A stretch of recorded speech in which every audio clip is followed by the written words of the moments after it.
this is an iHeart podcast. Guaranteed human.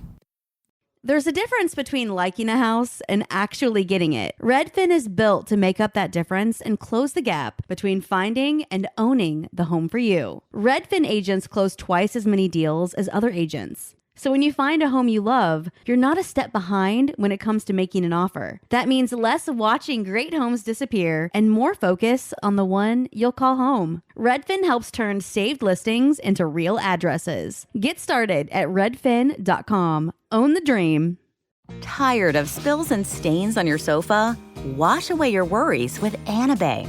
Anabay is the only machine washable sofa inside and out, where designer quality meets budget-friendly prices. That's right, sofas start at just $699. Enjoy a no-risk experience with pet-friendly, stain-resistant, and changeable slip covers made with performance fabric. Experience cloud-like comfort with high-resilience foam that's hypoallergenic and never needs fluffing. The sturdy steel frame ensures longevity, and the modular pieces can be rearranged anytime. Shop WashableSofas.com for up to 60% off site-wide, backed by a 30-day satisfaction guarantee. If you're not absolutely in love, send it back for a full refund. No return shipping or restocking fees. Every penny back. Upgrade now at WashableSofas.com. Offers are subject to change, and certain restrictions may apply.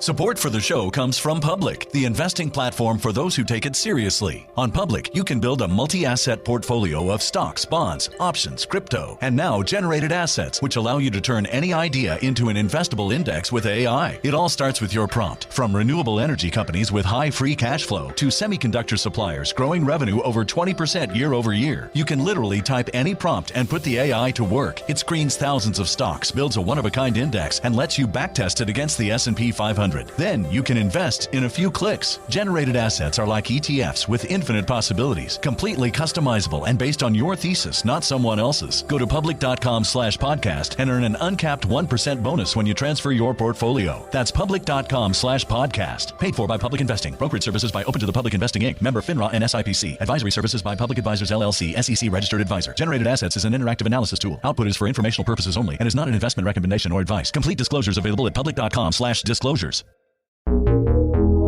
Cool Zone Media.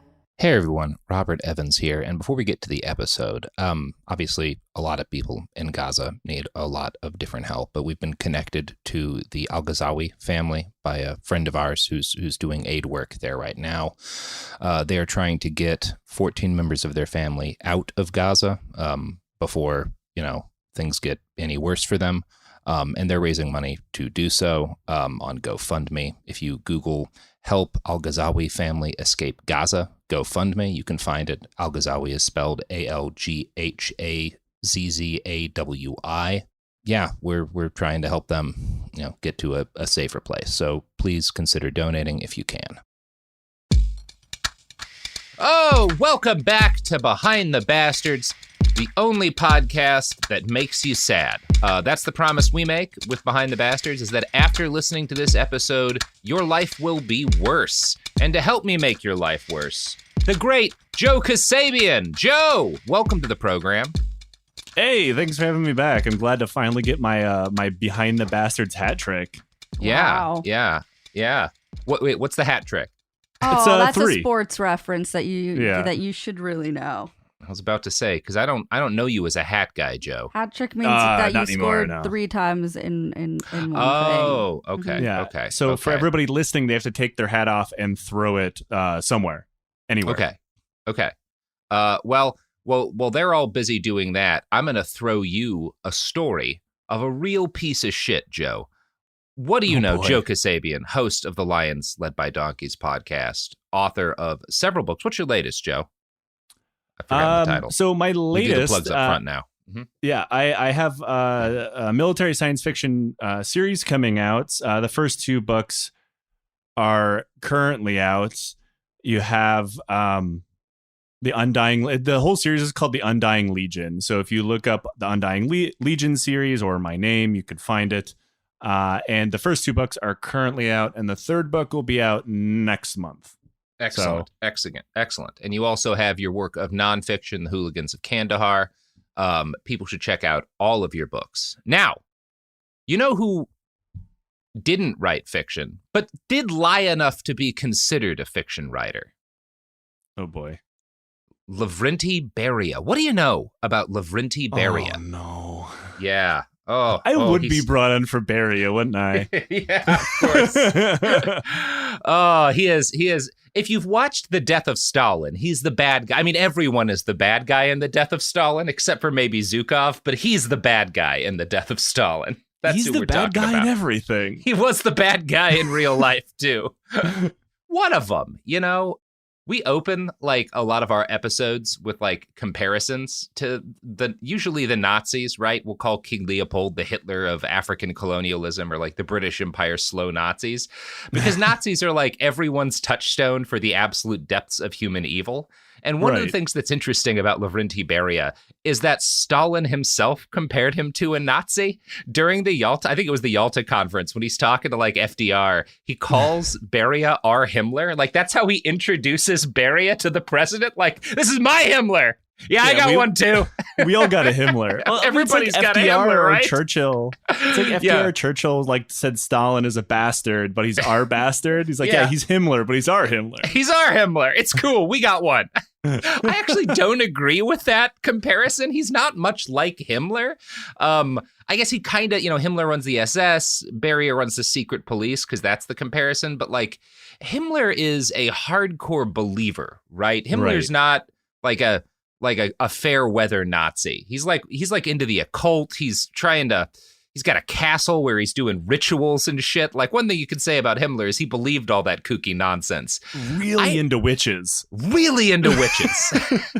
I don't think Beria was really like I don't think Beria was a communist, and that was like the system he worked in, but I don't think he was like a hardcore believer. Right? No. Beria was a power guy, right? And he was going to do whatever would get him into power. I think he was the kind of guy. My knowledge of Beria is like he would have glommed on to any system that would allow him to do what he did. Right. He would have at least attempted to, which I don't do to like take any blame away from the horrible state communist system that existed in the USSR, particularly under Stalin. It's just that's not the kind of dude Beria was. He was a consummate opportunist. And that's kind of what's interesting about him. It's just the love of the game. He just loves being an asshole in a government. He would have tried to find his way. And he excels at his job. He was such a good piece of shit.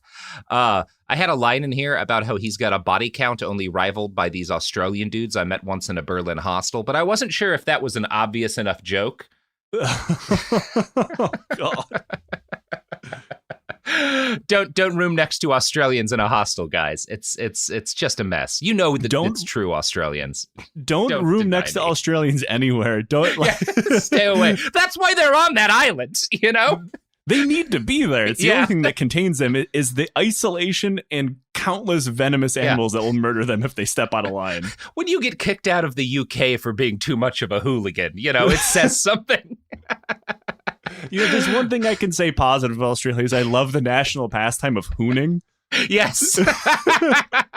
I have to give them shit because Australians and Texans are the two peoples on the world that are like closest in their overall temperament. And neither of us likes to hear it, but it's undeniable when you spend time with both. Australia is Texas if Texas wasn't connected to anything else. Yeah. If we were allowed to exist in a vacuum. Yeah.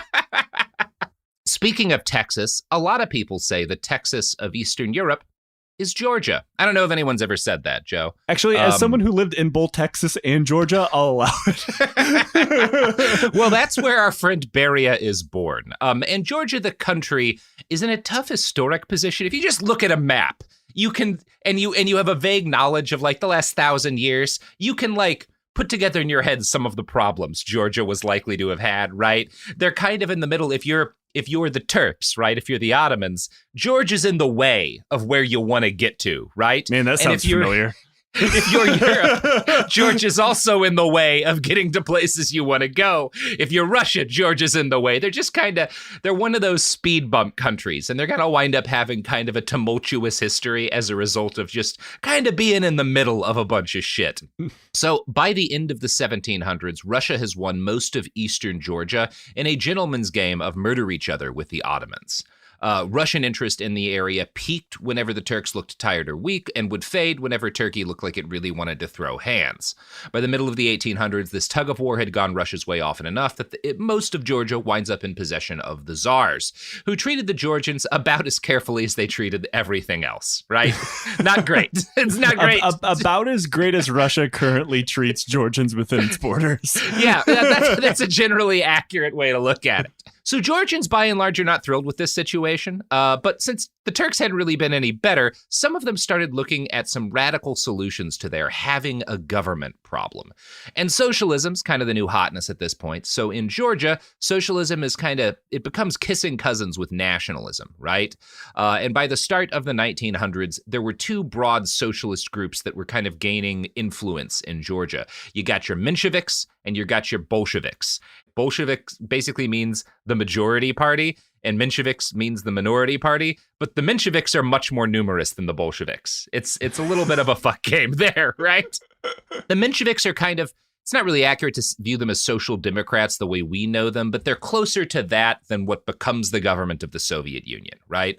And that sounds pretty good to a lot of Georgians, and so the Mensheviks are larger, they're more organized than the Bolsheviks, and the Bolsheviks are going to spend all of subsequent history pretending it had always been the other way around, right? Again, that sounds very familiar. This is the exact same, I'm Armenian, and Georgians and Armenians are like they're brothers, culturally very, very, very similar. Even in our own revolutionary history of like the First Republic of Armenia, the conflict between the Mensheviks and the Bolsheviks is literally identical. Yes. It's through the Caucasus in general. The story rhymes. And this is, Beria is a little more Georgia focused, but he spends most of his early career in Azerbaijan, and he is his whole life, his whole early political career is in the Transcaucasus, because as you said, you can't really separate Azerbaijan, Armenia, Georgia during this kind of revolutionary period in what had once been the Russian Empire. Like, they're all very tied together. And once they became the one country. Yes, exactly. So our subject for this week, Lavrentiy, is born right in the middle of this kind of surge in socialist organizing in Georgia on March 29th, 1899. So I believe he's an Aries Pisces cusp. If that matters too. The worst. I don't know anything about signs. I just know whenever a sign is pronounced, the people that I know that are into them always just sigh heavily. Like, of course. Oh, God. That's exactly what he is. That's always my response whenever somebody brings up like, oh yeah, and this famous person does this sign. You roll your eyes and go, oh God, obviously. They couldn't be more whatever you just said. Becoming the head of the NKVD, what a Pisces move. That's classic. It's right on the Pisces. Yeah, doing the Katian massacre. That's a very classic Aries shit, right? Not surprised he's got both in him. Yeah, you wouldn't expect that from, say, a Cancer. Oh God, no. I'm sure one of the Nazis was a Cancer. They all kind of were. Anyway, Lavrentiy Pavlovich Beria becomes a baby March 29th, 1899. He's born in a small village, Merculi, which is kind of out in the boonies near the Black Sea coast. His family are Mingrelian, which is an ethnic minority in Georgia with its own language, but not a written one. So they use the Georgian language for writing, but they've also got their own language that's kind of just an oral tradition. The fact that he's Mingrelian is going to become relevant much later, near the end of his life, because Mingrelians are different, right? They're not the same as everyone else in Georgia. And in the late Stalinist period, anyone who's part of an ethnic group that isn't Russian or mainstream Georgian is gonna have a bad time, right? Unfortunately, still kind of currently true as well. Still, this is, if you know one period in Russian history, there's some broad strokes you'll be accurate about in most of it, right? Yeah. So So Beria's Georgia was considered by Western Europeans to be among the most backwards parts of the continent. One visitor in 1891 from Germany claimed they didn't even know about crop rotation, which might speak more to his racism than actual agricultural practice, but it's undeniable that this was seen as the middle of nowhere in most people's eyes. And as a result, it's much more culturally isolated than most parts of the Western Russian Empire. It's not a very cosmopolitan place. Beria's mother, Marta Ivanova, was 27 when she had him, which is pretty late in that period. It's surprising. I was expecting you to say 14 or something. Yeah. It's late. I mean, she'd had some other kids, I think, before. And she is described by Beria biographer Amy Knight as a, quote, simple, deeply religious woman who attended church regularly all her life. Some sources, including Knight's biography, claim she came from a noble background, although it was a branch of the nobility that had no money. Another biographer I read, a guy named Sangster, and a couple other people have come in to argue that he probably had no noble blood. It was kind of a rumor, might have been like a family legend. We've got this ancestry, but there's not evidence of it. But a lot of this comes down to like family lore as opposed to something that like it's very much a Caucasian thing to have like deep family lore that is not at all grounded in reality. It started as like your great uncle's once removed story, and then like spreads throughout your family until it's just spoken as just unassailable fact. And it's tough because part of it, there's almost certainly everyone has some noble ancestry because nobles fuck a lot of their servants and have a lot of illegitimate children. Like Stalin is going to be taken care of by this rich guy his mom worked for, right? Like this rich guy's going to give them a lot of money, and Beria's mom's going to have the same situation. And we don't know, well, is it just because she worked for this guy, he considered her part of the family, so he helped out? Is it because they were stuppen? Is it because there's like that he had an illegitimate kid with her, right? Like we'll never know, you know? Maybe she's working the whole time, you know? Maybe she's working the whole time, right? Maybe she's got a little bit of Nancy Reagan magic. Nothing against that, you know? Beria family, the McGrellian throat goats. So it's interesting to note that a lot of Marxist Marxist leaders, because all Marxists are kind of members of an illegal party in this period, whether you're kind of more on the Menshevik or the Bolshevik side, the Tsar doesn't like what you're doing. Most of the leaders of these Marxist organizations have a background where there's some nobility. A lot of them come from the cashless nobility, which is like a big thing all throughout Europe. You've got like your nobles who are rich, and you've got your nobles who squandered everything. So they've got the blood, but nothing else. I know which ones I respect more. Yes. And a lot of leftist leaders in this period, particularly of youth organizations, are these like cashless nobles. And it makes sense because they tend to benefit from much more of an education, but they're not really, even though they're nobles, they're not really the same class as the people with money because they don't have any fucking money. So It's not hard to see, right? Like why that would be the case. Marta's got a pretty difficult life. Her first marriage gives her one son who dies young. Her husband dies too. So she marries again. She has 3 more kids. One of them, Anna, is born deaf and mute. Another, who is Beria's brother, we know nothing about. So he probably died young too. And then she's got Beria, who's the only boy we know survived to adulthood. And by the way, her second marriage with Beria's dad ends the same way as the first, in that her husband dies. The Beria family husbands have a proud tradition of dying instantly after making kids. We don't know if Lavrentiy had something to do with any of this or not. It's not a 0% chance, right? If someone told me, like, you know, when he was barely able to walk, he sank a knife into someone's neck, I'd be like, yeah, probably. You hear a lot about like, this kid killed his mom in childbirth or whatever, right? Common story. Beria pops out with a knife and shanks his dad right in the gut. I mean, from my own family history, you know what? I'm okay with this. So Beria is going to be the only boy to make it to adulthood, and it's probably not surprising that Marta dotes on him, right? He is a mama's boy, and Stalin is as well. And another thing I've noticed when you read about a lot of the more influential like rebel leaders in Russia in this period, decent number of them are mama's boys, you know? Huh. So if you want your kid to overthrow the government, spoil them a little bit, moms, you know? It's good for them. You know, maybe I was also a mama's boy growing up, so I guess I'm just waiting for my time. Yeah, no. Don't let the immigration board hear that. I already got my residency card, motherfuckers. So one of his peers later recalled that he, quote, grew up on the hands of his mother, who earned by her sewing. So that's kind of how she keeps the lights on, although the lights are not like electric lights. So she actually keeps the lights on by... It's how you buy the candles. Yeah, buying candles. Yeah. So here's how Knight describes Lavrentiy as an adolescent in the book Beria, Stalin's First Lieutenant. Beria was a mediocre student, not excelling in any subject, but considered cunning and devious. After completing school in Sukhumi in 1915, Beria went to the city of Baku in Azerbaijan, where he enrolled in the Baku Polytechnical School for Mechanical Construction, remaining there for the next 4 years.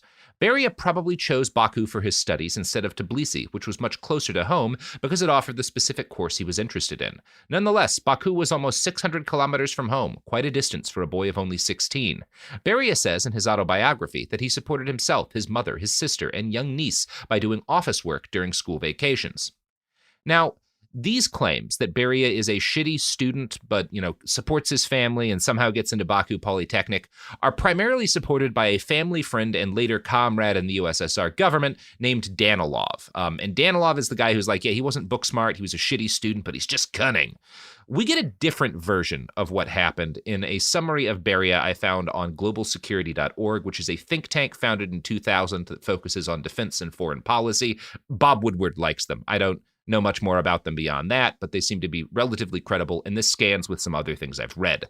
In school, Beria did very well. As the best student, the villagers' pride, he went to study in Sukhumi. Apparently, they always moved in vain desire to advance, to be the first in any cost. And this is kind of a discrepancy you'll get. Like, Beria is either this shitty student who's super, cunning and gets by on being a schemer, or he's a pretty good student who's, like, really well respected in town because he's this local boy who does well. The fact that there are discrepancies in this and almost every other fact about the man comes down to the fact that most of what we know about Beria comes from either coworkers who later helped to murder him and thus wanted to make him look bad, or his own cult of personality, right? Which is also full of shit. So it is really hard to know much for certain about particularly his early life.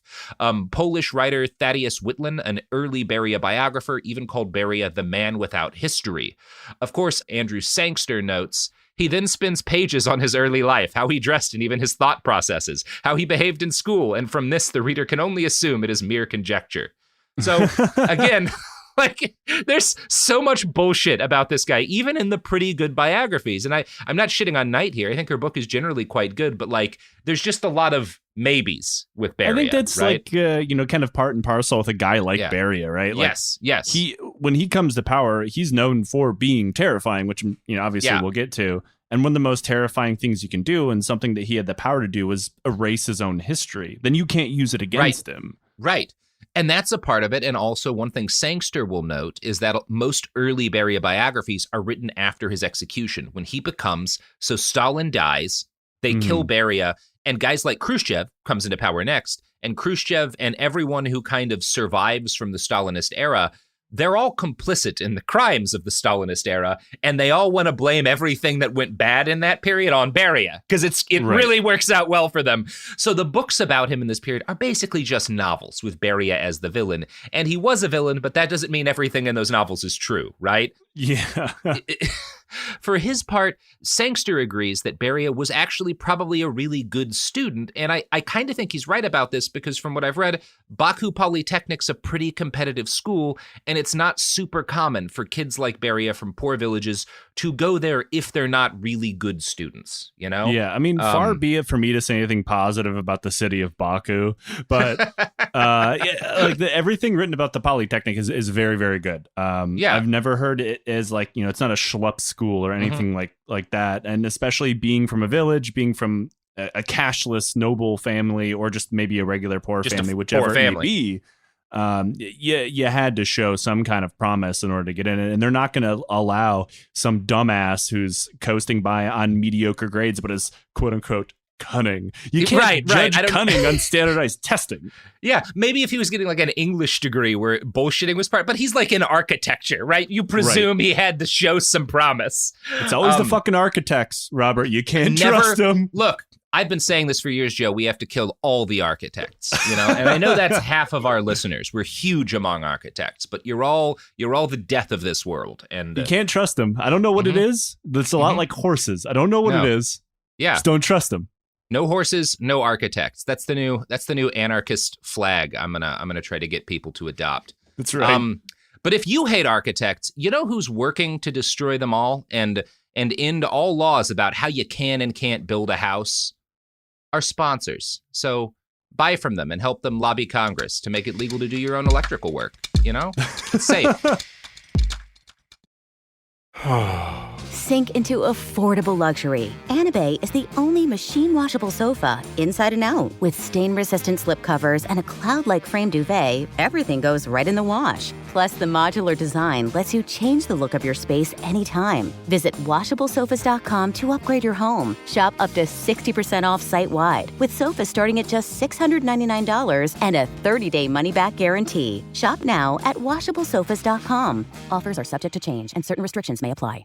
Support for the show comes from Public, the investing platform for those who take it seriously. On Public, you can build a multi-asset portfolio of stocks, bonds, options, crypto, and now generated assets, which allow you to turn any idea into an investable index with AI. It all starts with your prompt. From renewable energy companies with high free cash flow to semiconductor suppliers growing revenue over 20% year over year, you can literally type any prompt and put the AI to work. It screens thousands of stocks, builds a one-of-a-kind index, and lets you backtest it against the S&P 500. Then you can invest in a few clicks. Generated assets are like ETFs with infinite possibilities, completely customizable and based on your thesis, not someone else's. Go to public.com/podcast and earn an uncapped 1% bonus when you transfer your portfolio. That's public.com/podcast. Paid for by Public Investing. Brokerage services by Open to the Public Investing Inc. Member FINRA and SIPC. Advisory services by Public Advisors LLC, SEC registered advisor. Generated assets is an interactive analysis tool. Output is for informational purposes only and is not an investment recommendation or advice. Complete disclosures available at public.com/disclosures.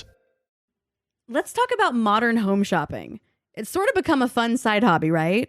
Scrolling listings at night, dreaming about kitchens you've never seen, or backyards you haven't even stepped foot in, all from the comfort of pretty much anywhere. Redfin knows a lot of people like you want to own, but are stuck in this browsing mode loop. That's where Redfin flips the script. With listings that update within minutes and tours you can book right from the Redfin app, you can see your dream home the moment it appears. Now, liking a listing is easy, but actually landing it, that's where Redfin comes in. Redfin has over 2,200 agents with local expertise. And Redfin agents close twice as many deals as other agents. That means they want to help you win, not just window shop. Redfin is built to help you go from just looking to wait, this could actually be home. So become the newest neighbor on the block. Visit redfin.com to start finding and start owning. That's redfin.com.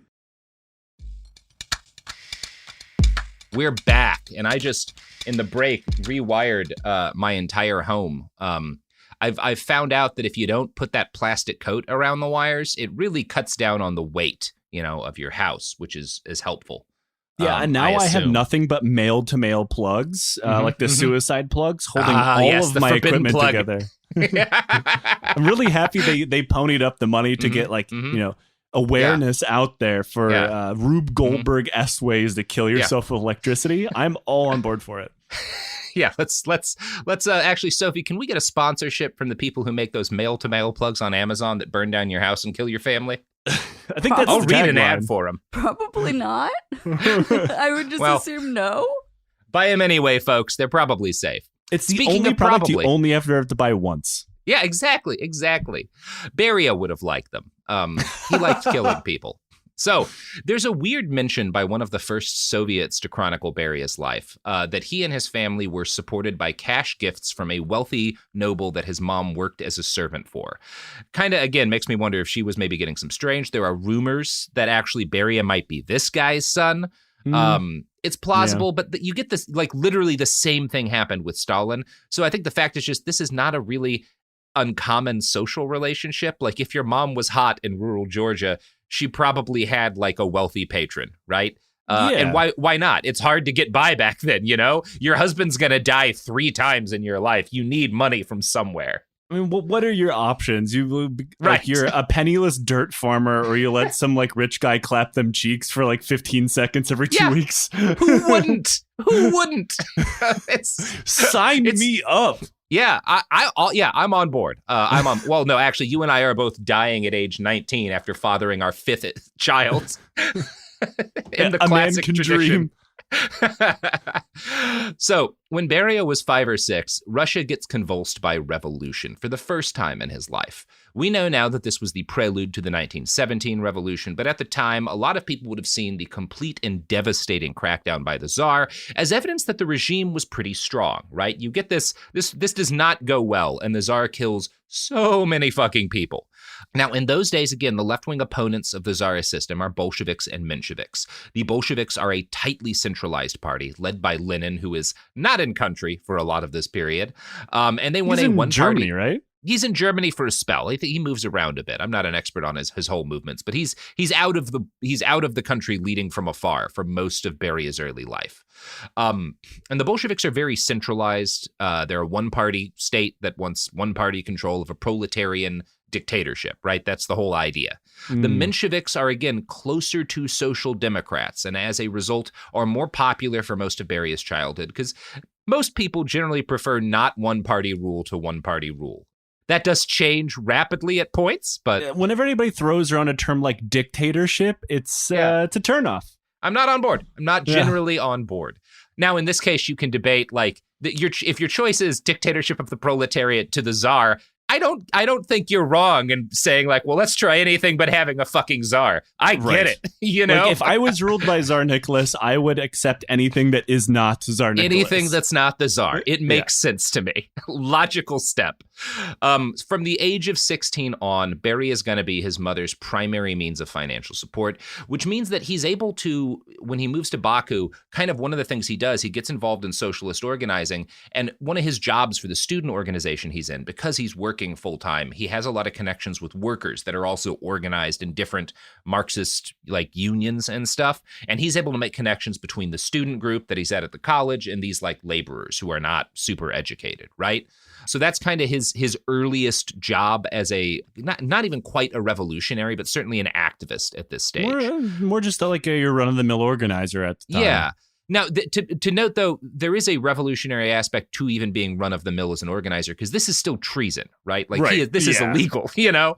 Light treason, you might call it, but treason nonetheless. You're still going to get a visit by some dudes who are going to drag you into a dark basement. Right. The Okhrana is not going to be thrilled with what you're getting up to.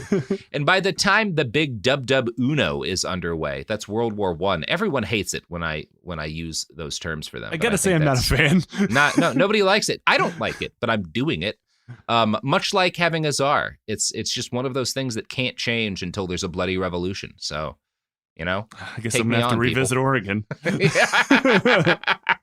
Anyway, so by the time World War I starts, he's 16 or so, and he and several fellow students set up an illegal study circle poring over the works of Marxist theory.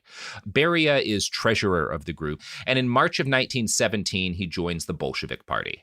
Now, this only happens, he only becomes a Bolshevik after the revolution gets that czar out of their hair, right? They wash him out. And prior to that point, Beria is into, again, radical politics, but we don't have any evidence of him participating in like armed revolutionary activity. So right after he joins the Bolshevik Party, he gets conscripted into the army and he's sent to the Romanian front to serve as essentially a combat engineer, right? I think he's actually doing like hydraulic shit, probably to make sure that troops have water is as best as I can term it.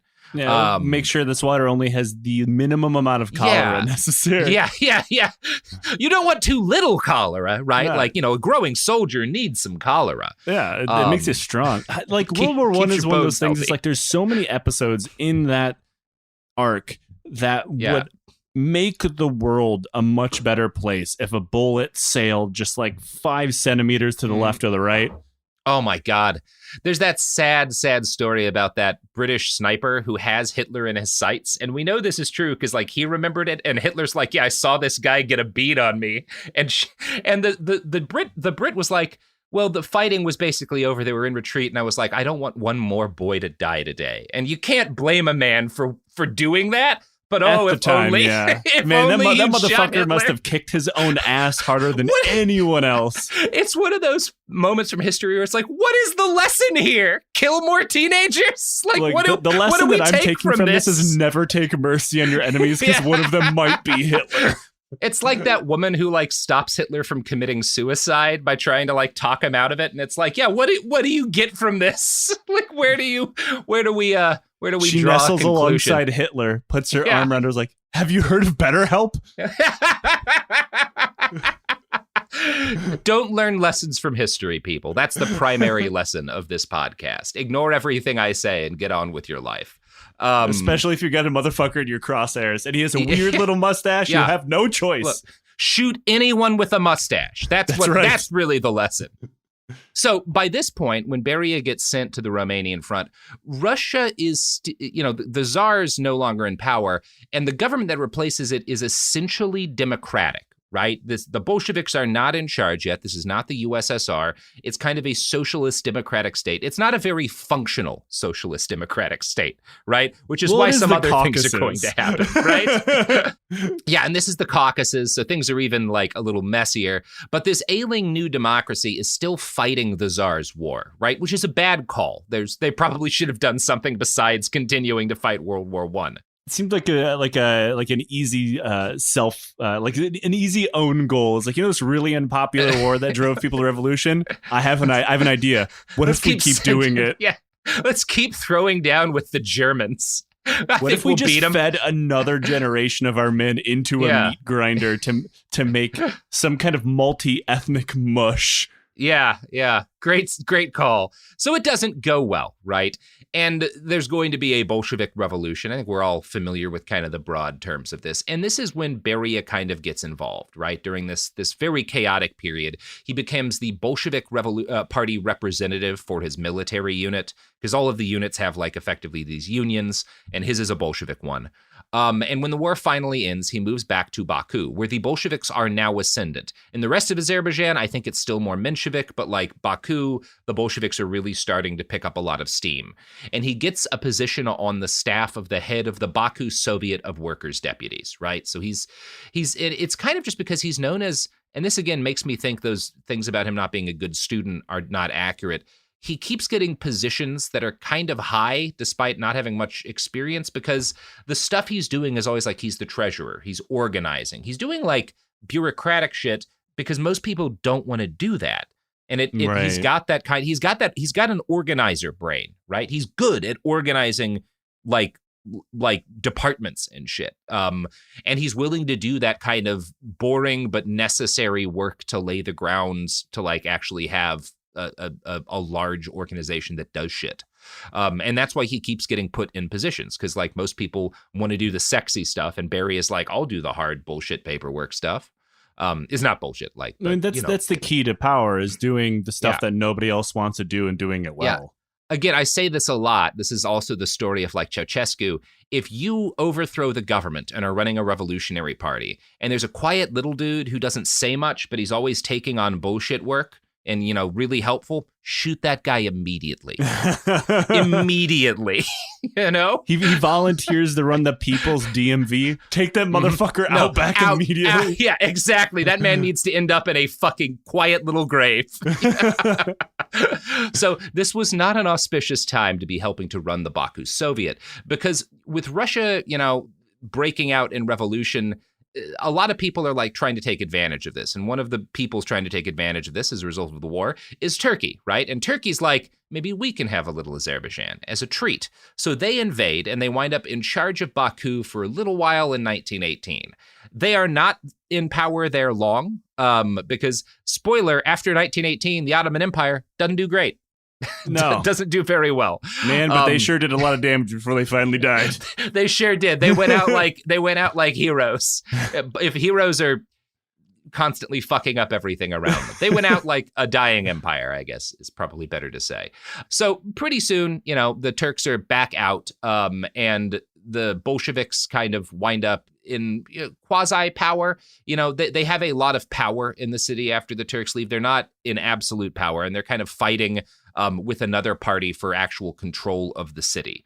Now, Beria, being young enough that he's not yet well known in politics, is picked to be a mole for this party, the Musavat party, that are kind of have turned themselves into the primary opposition of the Bolsheviks.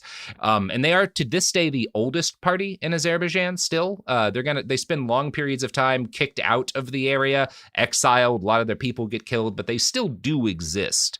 And Beria being, a pretty young guy and being this dude who he's had some prominent roles, so he's got some trust in the Bolsheviks, but he's also not a face man, right? Like he's somebody that is not super well known personally, is picked as a perfect mole to infiltrate the Musavat party. And I'm going to quote from that write-up in Global Security. He worked as a clerk at the Caspian company White City, performed various assignments trapped underground. In the fall of 1919, Beria joined the counterintelligence of the Committee of National Defense of the Azerbaijan Republic. Subsequently, this period of Beria's life caused a lot of rumors. It was said that he consciously worked on the Azerbaijani nationalists and even was an agent of the British. And you'll basically get claims that he was working every side of the political conflicts in Azerbaijan in this period. Some people will say he was actually a Musavat agent, spying on the Bolsheviks. He was a Bolshevik spying on the Musavats. He was spying for the British on everybody. There's no real evidence for most of that. I think the likeliest thing here is that he is spying for the Bolsheviks on the Musavat party. I do love the idea that a Georgian guy is a hardline Azerbaijani nationalist. yeah, that he's going hard for that. Which, spoiler, he's not at all an Azerbaijani nationalist. He is going to kill a lot of Azerbaijani nationalists, along with a lot of Armenian and Georgian nationalists. That's going to be his first real big gig for the USSR. This is what happens when you give someone from the Caucasus power over the Caucasus. Yeah. Because nobody hates us more than we hate ourselves. Mm-hmm. Yeah, again, much like Texans. Exactly. So if you read more casual articles about Beria, they will all note that he's a member of this anti-Bolshevik Musavat party. And calling them anti-Bolshevik is it's close enough if you're getting a broad summary of what's going on there. But I think Amy Knight's biography does a better job of contextualizing who these folks were and what Beria did with them. Quote, "The Musavat Party had originally been formed in 1911 to 1912 by a group of intellectuals associated with the RSDRP. It later shifted ideologically to the right and became the party of the rising Azerbaijani bourgeoisie. After a period of cooperation with the Bolsheviks in Baku, during which they supported the Soviet, the Musavatists increasingly opposed Bolshevik policies. By late 1917 and early 1918, they had become the Bolsheviks' most formidable rivals. In the autumn of 1919, Beria was assigned by the Bolsheviks to conduct counterintelligence within the ruling Musavat government." So you have this party it starts as an intellectual party that's pretty left-wing, but social democrat, right? And they're willing to work with the Bolsheviks in Baku for a period of time when in the most chaotic post-revolutionary period. But as the Bolsheviks start to gain power and it becomes clear that they are not willing to compromise or share power with anyone else, the Musavatists, in part because they represent a lot of people in the bourgeoisie, but also because they just aren't a one-party state, increasingly reform themselves as an opposition party to the Bolsheviks, right? And that's kind of what happens here. And again, you can find sources who say Beria's working with them legitimately, and that wouldn't be so weird because he's an opportunist and they are in power for a period of time. So it's not impossible that he's doing both. That he's really trying to hedge his bets here. He's feeding some information to the Bolsheviks in case the Bolsheviks win, but he's also trying to help the Musavatists because maybe they're going to win. And Beria is this kind of wherever the wind blows is kind of where I'm going to try to make, a place for myself, right? If he was alive now, he would just work for the Young Turks Network or something. Once that audience failed, he'd just go work for Ben Shapiro, Mm-hmm. He is one of these guys who would absolutely have made a hard right turn if that had been the way to gain power, right? But the whites are never really I don't think there's ever a period where they're winning well enough where he is that he would have considered that, right? But it does kind of look like there's a period where he's willing to maybe make his peace with the Musavats, if that's going to be who winds up in power. But, we don't really know. And certainly the Bolsheviks believe that he is legitimately spying on the Musavatists for them, right? And this is going to become a problem for Beria right away because while he's going to get a bunch of other gigs spying, back in Georgia, the Bolsheviks are going to keep using him as a spy.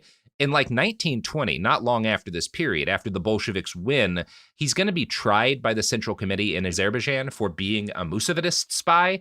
And the case is resolved in his favor. But every time he gets in trouble within the party, the allegations come back up because it's the easiest way to like fuck with him, right? Is to point out that like, well, you did this at one point. We don't really know whose side you were on. That's a good example of like how he becomes the guy he is, because he got picked as a spy, being disloyal or whatever. Goes to trial, gets away with it. He's like, in the future, he's like, well, that's never going to happen again. Yeah. Now, one thing that definitely suggests he was a legitimate spy for the Bolsheviks is, again, they keep using him as one. And after the Bolsheviks kind of gain the upper hand in Baku, he gets sent back home to Georgia to do some spying, right? And in Georgia, in Tbilisi, the Mensheviks are in charge, right? They are the dominant party when he gets sent there, and the Bolsheviks are not cool with this. So they have guys like Beria go among the peasants to try to prod them into maybe overthrowing the government again and seeing if that works out better for everybody. So Beria moves to Tbilisi, where he constructs his very first spying network. And Joe, do you remember when you constructed your first spying network to overthrow the government in power? Oh, I was but a young boy. Yeah. You make a lot of mistakes, right? We all make a lot of mistakes when we're overthrowing a political party. You know, it happens. And this is a messy period for Beria. I'm going to quote from Knight's biography here. Not surprisingly, he was soon arrested, along with the entire Bolshevik Central Committee in Georgia. Thanks to the efforts of the Georgian Bolshevik Georgy Sturia, Beria was freed on the condition that he leave Georgia within 3 days, but he remained, adopting the false name Lavrentiy and working in the Russian embassy. So he makes this promise to leave, and then instead of leaving, he flees to the embassy, and he gets right back to working as a spy to try to because this is the Russian embassy, and the Russian government is controlled by the Bolsheviks at this point. I know this is a very messy period of time, right? Right. This would have been the First Georgian Republic period. So right. Yes. Yeah. And so he is hiding out in the Russian embassy because that is a Bolshevik embassy, and still continuing to work to try to overthrow the Mensheviks in Georgia. And kind of right around this time, the Russian government concludes a treaty with Georgia. But like most treaties between Russia and a neighbor, it's more of a wink by the Russians than a promise. The Mensheviks take their side of the treaty seriously, though, and they free all of the imprisoned Bolsheviks who had just tried to overthrow the government, and they even make it legal for the Bolsheviks to have meetings and publish newspapers again. The Mensheviks are really, this is again another lesson, don't give anyone the benefit of the doubt in a revolution, you know? Yeah, when someone tries to overthrow the government, maybe keep them in prison. Right? Yes. Maybe this is relevant in the United States. I don't know. Perhaps. I've never read anything about our recent history. So when the latest Bolshevik plot to take power is revealed, because they try again, Beria gets arrested again. And he goes on a hunger strike, but it's like one of those, he skips dinner hunger strikes, you know? It doesn't last very long. And he gets sent out of Georgia on a prison convoy. By August, he's back in Azerbaijan, and he gets back to being a student. He kind of goes back to school for a while, and he catches a side gig for the Bolsheviks, who at this point are doing very well in Baku. But Lenin has demanded at this point that Azerbaijan be brought over into what's becoming the USSR wholesale. And the Bolsheviks in Baku start a serious effort to do just that. It's possible that this is when Beria meets Stalin for the first time, because Stalin, as part of this effort that Lenin's pushing, gives a speech in Baku in November of 1920. Now, at this time, Beria's specific job is Executive Secretary of the Extraordinary Commission for the Expropriation of the Bourgeoisie and the Improvement of Working Life. Man, they love titles. They fucking love titles. That's too long for a job title, right? And what that job actually is he's taking shit from rich people and middle class people and theoretically splitting it up among the working class. Now, how much of that gets split up and how much of that gets lost to rampant corruption? Well, it's Azerbaijan, you know? Thankfully, that has changed. Let's be fair. It's the Caucasus, right? It's Eastern Europe. Thankfully, this no longer happens. Mm-hmm. It's a place populated by humans, so a lot of it disappears into corruption. Knight writes of this period in his life. This organization was charged with forcibly seizing property on behalf of the Bolsheviks, a rather unsavory business, and Beria again was doing the paperwork. When the commission was abolished in February 1921, Beria took the opportunity to persuade the Central Committee to support him in his studies as an architect-builder. He received a stipend from the Baku Soviet, but only after a couple of weeks the Central Committee made him abandon his studies to work in the Azerbaijan political police, the infamous Cheka. And this is when he becomes a secret policeman. And that's what we're going to get to after this next ad break. So be the secret police in your life and arrest these products into your home. Cop. Don't tell people to be cops. But cops of products, Sophie. Don't tell people Is to it a be cop cops. or is it a spy or is it both? Yeah, both. Spy on these products, whatever it takes to get them into your home, you know? That's what we believe. Don't listen to him. Kids, pets, life, your sofa sees it all. But with a washable sofa, stains don't stand a chance. All of our sofa collections come with fully machine washable covers and cushions, making cleanup effortless. Liquid and stain-resistant fabrics provide extra protection against everyday messes. Plus, with modular designs, you can rearrange your sofa however you like. Perfect for growing families and changing spaces. Starting at just $699, it's time to upgrade to a stress-free, mess-proof sofa. Visit washablesofas.com today and save. Offers are subject to change and certain restrictions may apply.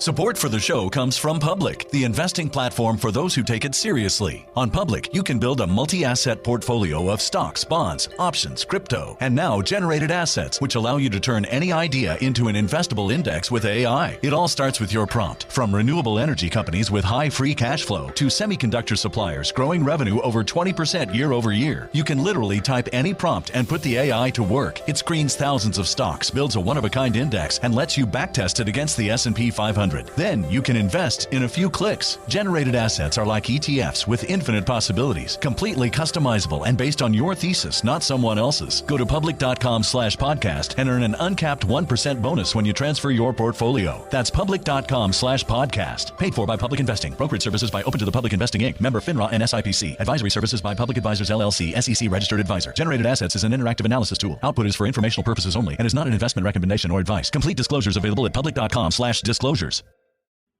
Let's talk about modern home shopping. It's sort of become a fun side hobby, right? Scrolling listings at night, dreaming about kitchens you've never seen, or backyards you haven't even stepped foot in, all from the comfort of pretty much anywhere.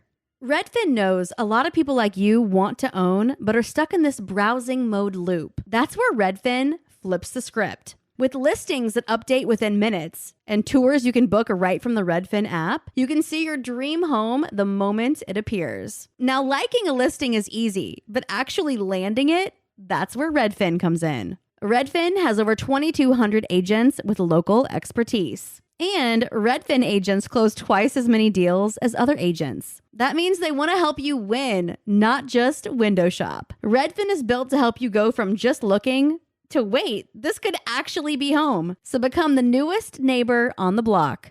Visit redfin.com to start finding and start owning. That's redfin.com.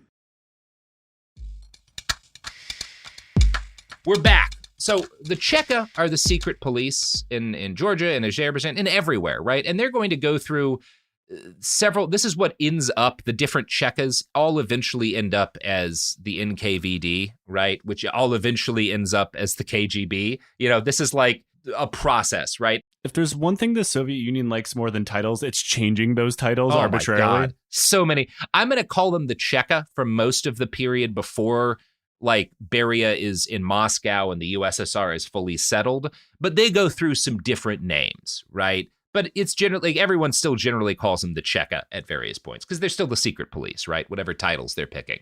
Right. This is the position where Beria is going to truly shine because the first big task the Bolsheviks need from him is to overthrow the Armenian government. Now, Joe, have you ever tried to overthrow the Armenian government? I cannot legally answer that question. Well, it's a whole thing, right? It's this, you got to do, there's How some the steps. fuck did I make it this long in life without knowing Beria was involved in the overthrow of the First Armenian Republic? Yeah, absolutely. Yeah. And of course he came from Azerbaijan to do it. God damn it. Yeah. Well, at this point he's coming in from Georgia, but through Baku, right? They're in the mix. So They're in the mix. The bridge is there. It's fine. Yeah, it's clear. So there's a lot that you have to do to overthrow the First Armenian Republic, and Beria, along with several of his colleagues, put together different plans for how they might make this happen, right? And it's one of those things where, like, there's a lot of, like, different pitches, and Beria's is kind of the one that winds up being the kind of basis for the plan they eventually execute. And I've been in a lot of writers' room, and I feel like a writer's room with Lavrentiy Beria would be the worst one ever. It is. It's a terrible writer's room. He's always suggesting fucking bottle episodes. So Beria's boss is a guy named Mirkafar Bagarov. He's just a 24-year-old who's in head of the Baku Cheka. He's got a reputation for brutality, and he likes Beria because Beria's willing to do fucking anything. He is perfectly willing to get his hands dirty. So at 21, Beria gets promoted to be Bagarov's assistant.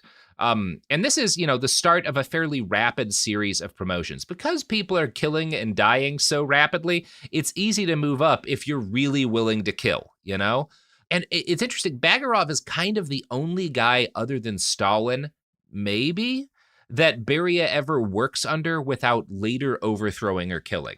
Right? This is like one of the very few people who is Beria's boss that he does not murder or otherwise help to destroy. I wonder what the difference was, because it wouldn't be like dirt. Like, Beria was more than comfortable killing people who had dirt on him. Yeah.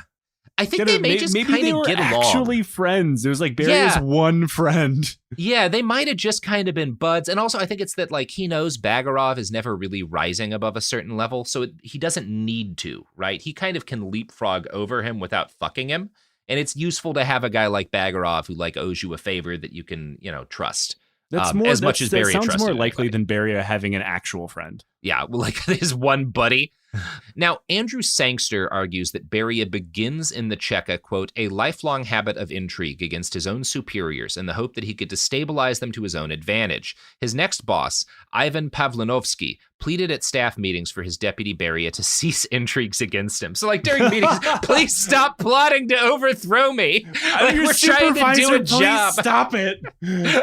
Oh, God. That's so a great funny. complaint to have in your employee record. Like, I know personally, I have never been publicly told at, like, like the firefighters board or whatever by my captain to please stop plotting against it. Please stop plotting my murder. You can't do this anymore. It is really funny. Again, the death of Stalin, not wildly accurate to the direct history. I do think it gets, like, the broad strokes of the relationships pretty well. Yeah. But the Armando Iannucci, the writer, is also the guy who did Veep, and he did a show that Veep is kind of based on, that was based on UK politics. I always forget the name. And he's like, I want to see him do like a 3-season series about the early Soviet politics in the Caucasus. Because you could make a wildly entertaining comedy about this. Like, a lot of people die, but everyone is such a piece of shit. There's all so much backstabbing and overthrowing each other. I would love to see like a young Stalin treatment. Yeah. Like Koba era shit. If you ever watched there's a really good TV show, The Great, which is about... Oh, it's wonderful. Yeah, it's wonderful. What's her name? The Great? Fucking Catherine? Yes. Yeah, who's a Tsaritsa. I always forget the proper term when it's the woman, but she's fully in charge. And Tsarina. Anyway, Tsarina. But one of the things that show gets really well, and again, wildly inaccurate to the literal like steps of history, but it gets really well the kind of constant backstabbing and like overthrowing and shit in that's a long time hallmark of Russian politics. And to its credit, it never even attempts to be accurate, and even says like this is not accurate in like the ticker before the show starts every episode. It's still fucking wonderful. It's fun. It's got some great performances by Nicholas Hoult, one of my favorite actors. Good shit. Check it out. 3 real solid seasons. So Beria is going to prove no less brutal to his colleagues than he is to the citizens of Azerbaijan and Georgia and Armenia. Sangster writes, quote, The Cheka's main task was to crush any counter-revolutionary group which was interpreted with the widest possible guidelines. It was a time of festering chaos, distrust, and sheer brutality. In 1921, the Troika system was announced, which was a 3-man committee empowered to judge and execute on the spot, and Beria played a major role in such proceedings in his area of responsibility. In his very early 20s, he had become accustomed to having people killed, not in the front line of war, but dragged off the streets or out of their homes and shot in police cells. That's so much more personal, though. Yeah, it really is. There's a difference between a guy who's, seen a lot of conflict and kills people in the trenches of World War I, because that's largely impersonal. And, a soldier's mindset is much different than a guy who's murdering someone in a dank basement. Yeah. You have at least on your conscience, because obviously war fucks people up, but I shot some people because they were shooting at me is different from I pulled this guy away from his family during dinner. This dude I'd worked with for years, and I shot him in the back of the head, right? Yeah.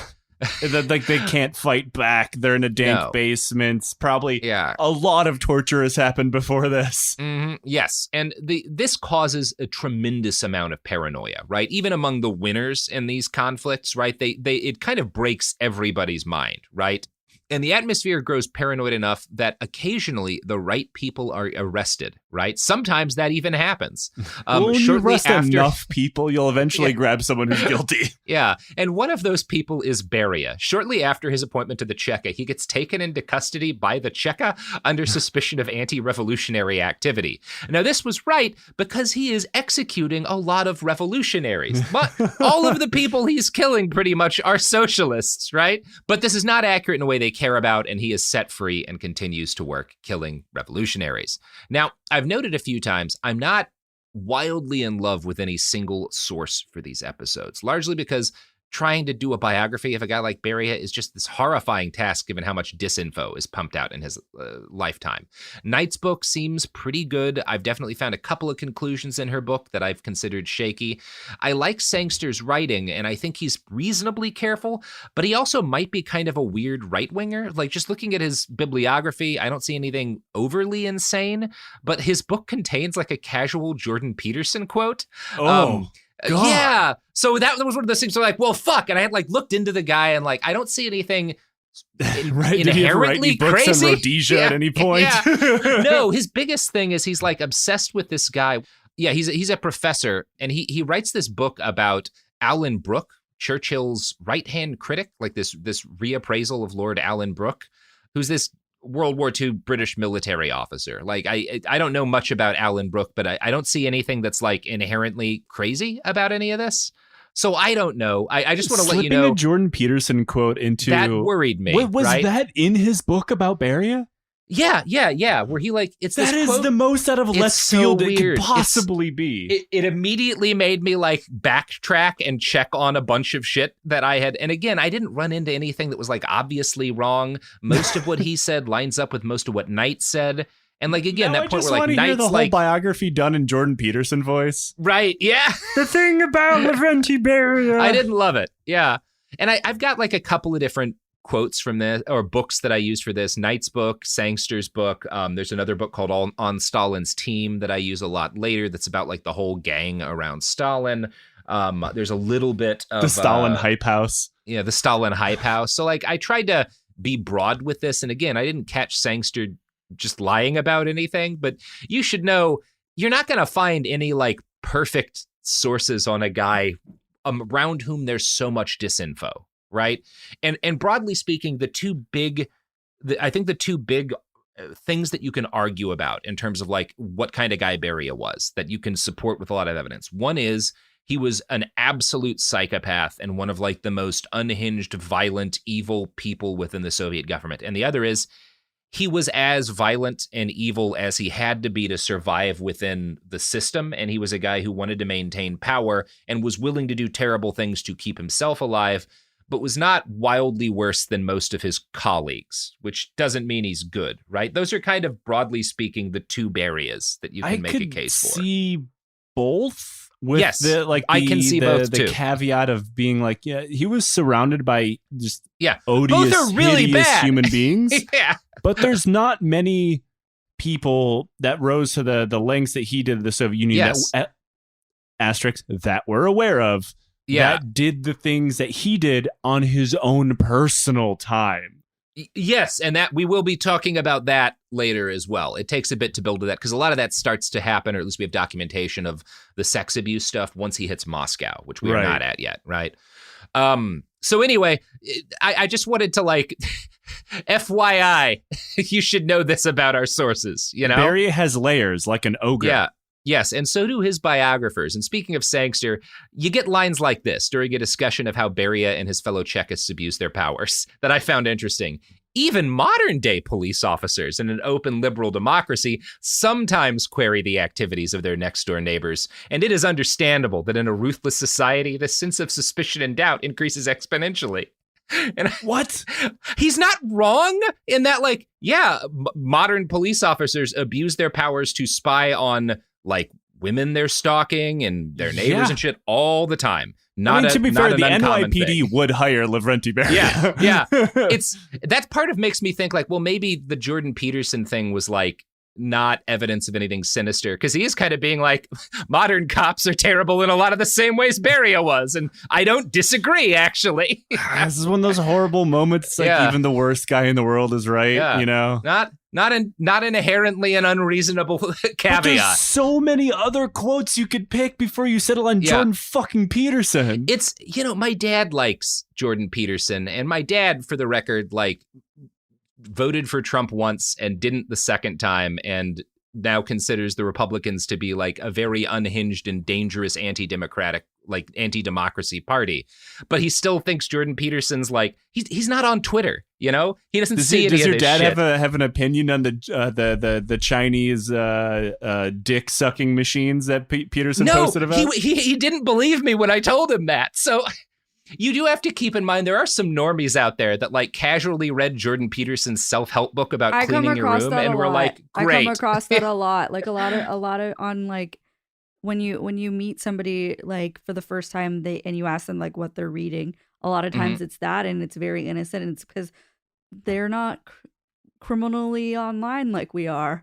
They just don't know or are not focused on politics at all, and they just come across a self-help book and they're like, wow, this is really interesting, and it's like, oh, and then you have to give them the bad news about him, and you're like, actually, he believes the Chinese government is harvesting cum from prisoners. I'm like, actually, sir, did you know? And it also means they haven't listened to an interview from Jordan Peterson in like any point in the last several years. No, but it's not hard to do that, unhinged. It's the book only. Same thing.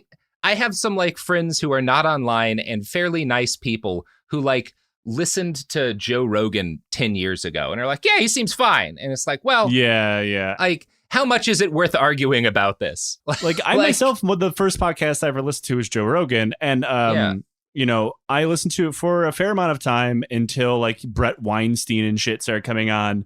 And I was like, ooh, this is too fucked up for me. Yeah. So, I don't know. I haven't listened to Sangster's podcast appearances, but like I haven't run into anything, at least in his bibliography, that makes me think he's like clearly insane. But people should be aware of this caveat. So even within the Cheka, Beria is controversial. He was accused of repeatedly convicting the wrong people for political gain or plain mean-spiritedness, and for allowing actual political enemies of the new state to escape. Right? Like he's constantly letting people who are actually trying to like bring back the monarchy to get out of jail and executing like socialists who had fought against the czar. When you put so much resources into taking out your own political opponents, you kind of miss the broader spectrum of actual political opponents. Right. And in between executing and arresting basically whoever, he engaged in some light pedophilia. All right. Yeah, there we go. We're not getting into like the most problematic stuff, but this is bad. He first met Nina Gigechkori, age 16, through one of her relatives who was a prominent Georgian Bolshevik. He had spent, this guy, her relative, had spent time in prison with Beria and apparently told Nina, hey, I was locked up with this weird murderer everybody's scared of. You should go on a date with this guy.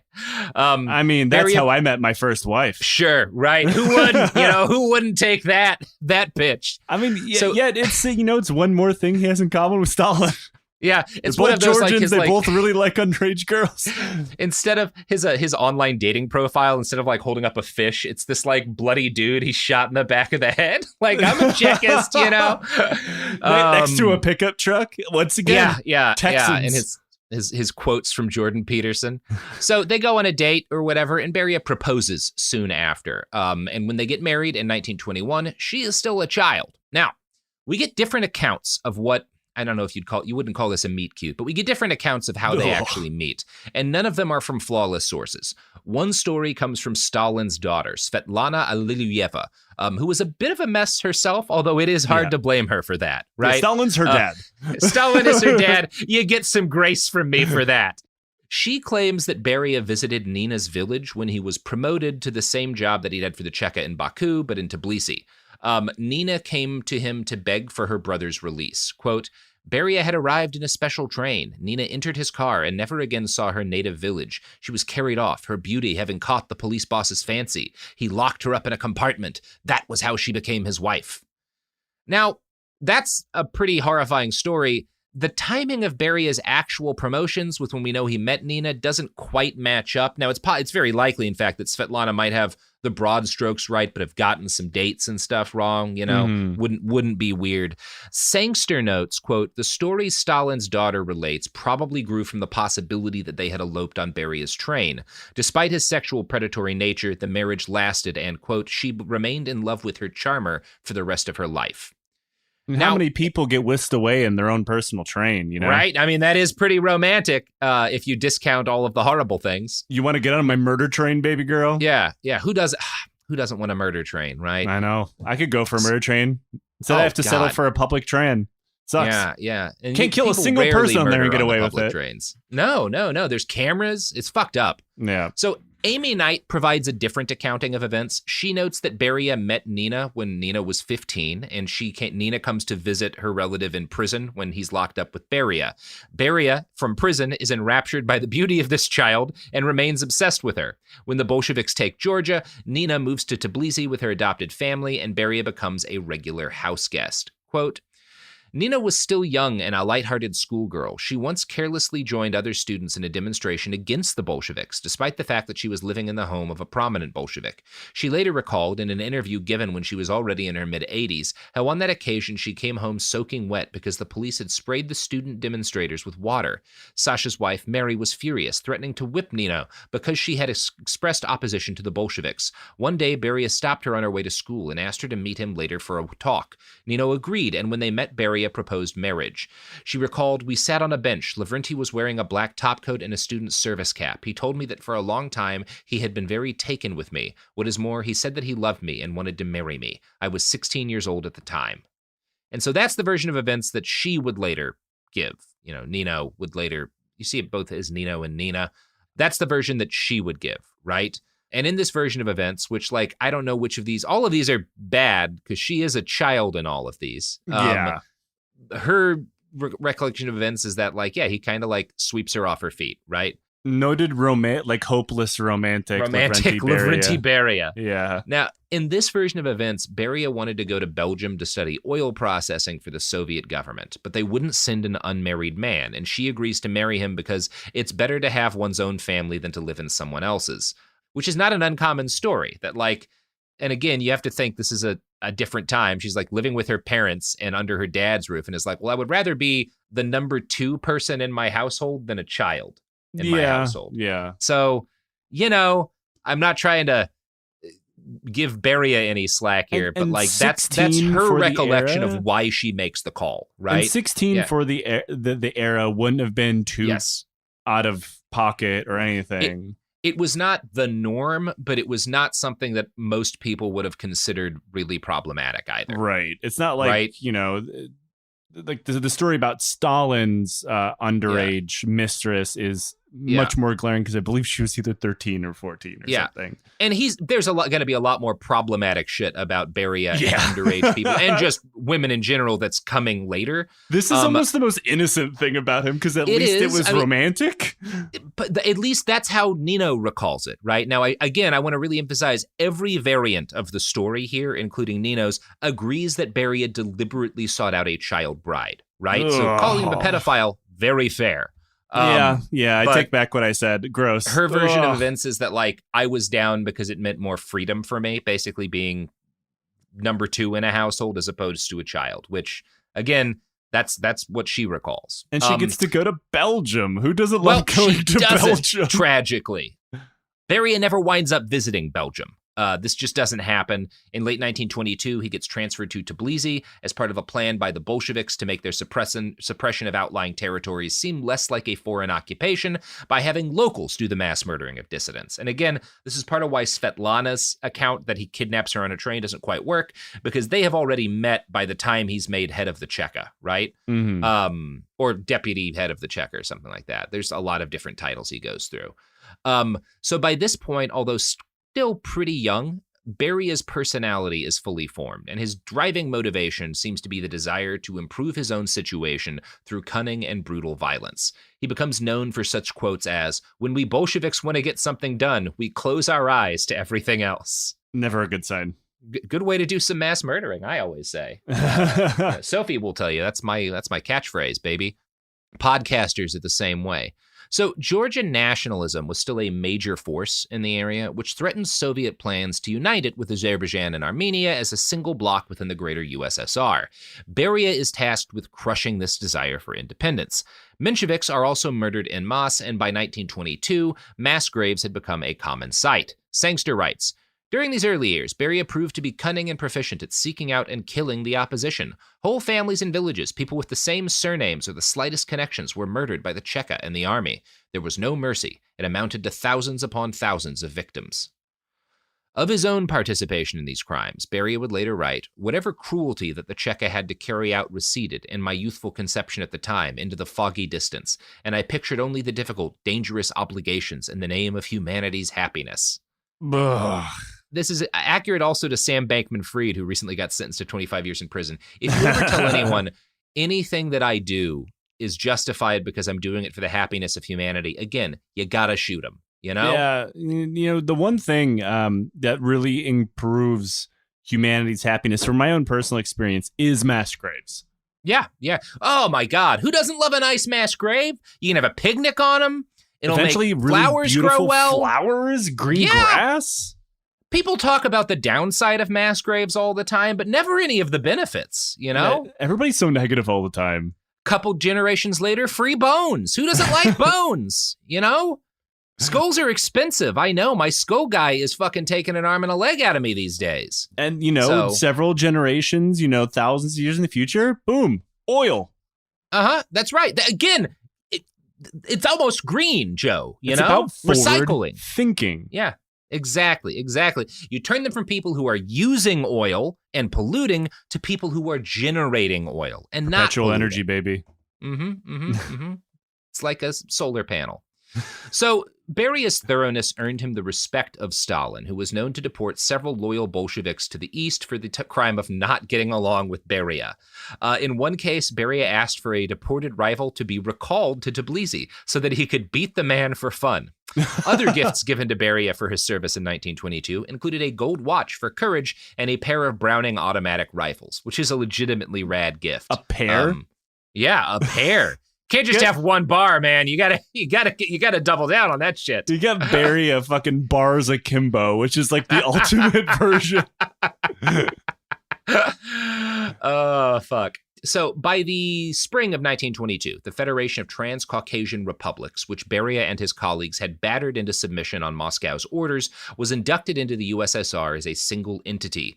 The actual road to this point was so brutal. Again, they have to kill all of these Armenian and Azeri and Georgian nationalist politicians and all of these like kind of middle of the road social democrats who had wanted independent Armenian or Azeri republics, right? Or Georgian republics. You have to kill all of these people, right? And this means that like Beria and his colleagues are murdering so many people that Lenin becomes aware of how many people have been massacred to avoid. And this isn't just to avoid them entering the USSR. A lot of these people are killed to avoid having them join the USSR as separate Caucasus states, right? For whatever reason, this is important. And Lenin gets kind of pissed off and he demands the Cheka cease its violence in Georgia. Now, this is going to be a pattern. Every time there's like a mass purge that kills a shitload of people, whoever's running the USSR will have to, once it ends, punish the people who did the massacre in order to like try and make the survivors not rebel, basically, right? And it's like, kind that's of kind of impressive how things because go. like Lenin is a guy who really fucking hated the Caucasus, and even he was like, "Whoa, Jesus. whoa, slow down there, buddy." You killed how many people? Come on, man. And I think part of why he's pissed is that like he is aware that a lot of the people who get killed were people who like made the revolution happen, right? And then get murdered. Now, by then, most of the people who might have provided resistance to an ambitious man like Beria were dead, and he used his position in Georgia as an engine to propel himself upwards into the hierarchy of the USSR. During this time, revolutionary fervor was still fresh, and men like Beria were expected to live somewhat experimental lifestyles in line with their radical beliefs. Private displays of wealth were frowned upon, and Beria eventually formally requested to share quarters with his boss because communal living was seen as proper communist stuff. Again, God, what a terrible roommate. Yeah, horrible roommate. He's planning to kill you constantly. Actually, it's a lot like most roommates I've had. Yeah, that's fair. So he spends a significant amount of time with lower-ranking Chekists, which historian Antonov Ovchinko notes was absolutely to spy on them. Quote, at first, everyone trusted Lavrentiy Beria completely, but upon knowing him better, they were not able to be friendly with him. He was a master of intrigue and denunciation. Like no one else, he was able at the right moment to unleash a nasty rumor in order to ensnare his rivals on the way to the top. Then he would persecute them one by one. In doing so, the young Beria, whenever necessary, would convincingly play the role of a good old chap, simple and jolly. That's how we remember him. Jolly old Beria. I always think of Lavrentiy Beria as a jolly old chap. And then, like, has this guy ever been in a room with anyone he wasn't actively spying on? Well, no, but, you know, who amongst us hasn't constantly spied upon our bosses and subordinates in order to... Sophie, hey, present company excluded. Ooh. Yeah, I have like 3 guys going through my producer's trash as we speak. Normal stuff. Speaking of normal, Joe, that's the end of part 1 of 4. What do you got for plugs to be plugged? To put in the P-zone?